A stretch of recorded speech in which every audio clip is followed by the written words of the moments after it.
Hello दोस्तों। आज हम उस मंदिर की बात करेंगे जो सारी दुनिया में प्रसिद्ध है। इस प्रसिद्ध मंदिर से जुड़ी कई कथाएं लोकप्रिय है। आइए जानते हैं पुरी के जगन्नाथ मंदिर के बारे में। माना जाता है कि भगवान विष्णु जब चारों धामों पर बसे अपने धामों की यात्रा पर जाते हैं तो हिमालय की ऊंची चोटी पर बने अपने धाम बद्रीनाथ में स्नान करते हैं। पश्चिम में गुजरात के द्वारिका में वस्त्र पहनते हैं, पुरी में भोजन करते हैं और दक्षिण में रामेश्वरम में विश्राम करते हैं। द्वापर के बाद भगवान कृष्ण पुरी में निवास करने लगे और बन गए जग के नाथ अर्थात जगन्नाथ। पुरी का जगन्नाथ धाम चार धामों में से एक है। यहाँ भगवान जगन्नाथ बड़े भाई बलभद्र और बहन सुभद्रा के साथ विराजते हैं। हिंदुओं की प्राचीन और पवित्र सात नगरियों में पुरी उड़ीसा राज्य के समुद्री तट पर बसा है। जगन्नाथ मंदिर भगवान विष्णु के आठवें अवतार श्री कृष्ण को समर्पित है। भारत के पूर्व में बंगाल की खाड़ी के पूर्वी छोर पर बसी पवित्र नगरी पुरी उड़ीसा की राजधानी भुवनेश्वर से थोड़ी दूरी पर है। आज का उड़ीसा प्राचीन काल में उत्कल प्रदेश के नाम से जाना जाता था। पुराणों में इसे धरती का वैकुंठ कहा गया है। यह भगवान विष्णु के चार धामों में से एक है। इसे श्री क्षेत्र, श्री पुरुषोत्तम क्षेत्र, साक क्षेत्र, नीलांचल क्षेत्र, नीलगिरी और श्री जगन्नाथपुरी भी कहते हैं। यहाँ लक्ष्मीपति विष्णु ने तरह तरह की लीलाएं की थी। ब्रह्म और स्कंद पुराण के अनुसार यहाँ भगवान विष्णु पुरुषोत्तम नीलमाधव के रूप में अवतरित हुए और सबर जनजाति के परम पूज्य देवता बन गए। सबर जनजाति के देवता होने के कारण यहाँ भगवान जगन्नाथ का रूप कबीलाई देवताओं की तरह है। पहले कबीले के लोग अपने देवताओं की मूर्तियों को काष्ठ से बनाते थे। जगन्नाथ मंदिर में सबर जनजाति के पुजारियों के अलावा ब्राह्मण पुजारी भी है। स्कंद पुराण में पुरी धाम का भौगोलिक वर्णन मिलता है। स्कंद पुराण के अनुसार पुरी एक दक्षिणावर्ती शंख की तरह है और यह 5 कोस यानी 16 किलोमीटर क्षेत्र में फैला है। माना जाता है कि इसका लगभग 2 कोस क्षेत्र बंगाल की खाड़ी में डूब चुका है। इसका उदर समुद्र की सुनहरी रेत जिसे महोदधि का पवित्र जल धोता रहता है।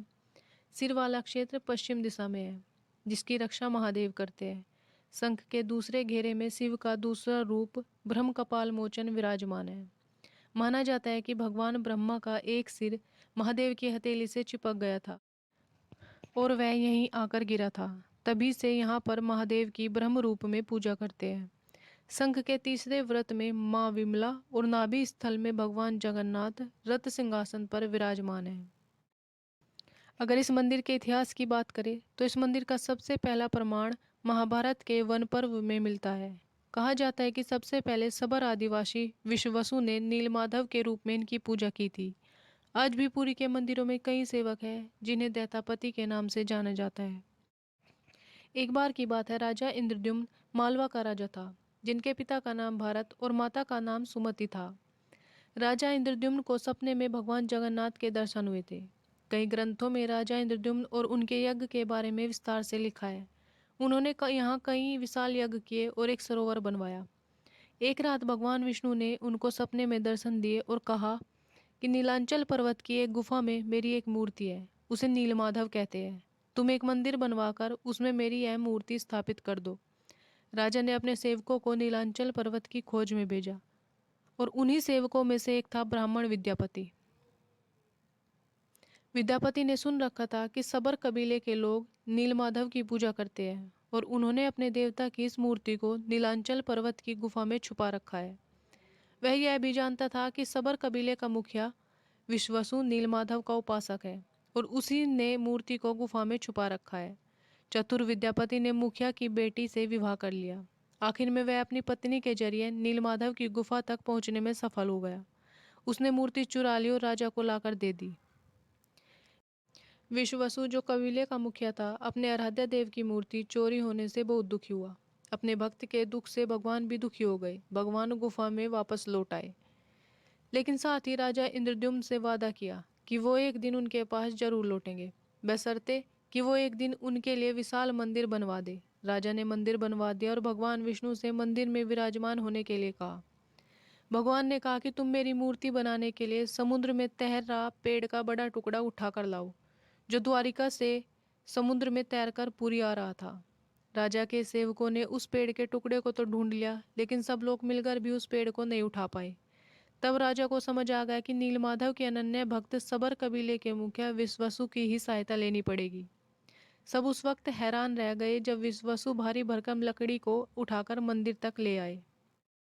अब बारी थी लकड़ी से भगवान की मूर्ति गढ़ने की। राजा के कारीगरों ने लाख कोशिश की, लेकिन कोई भी लकड़ी में एक छेनी तक भी नहीं लगा सका।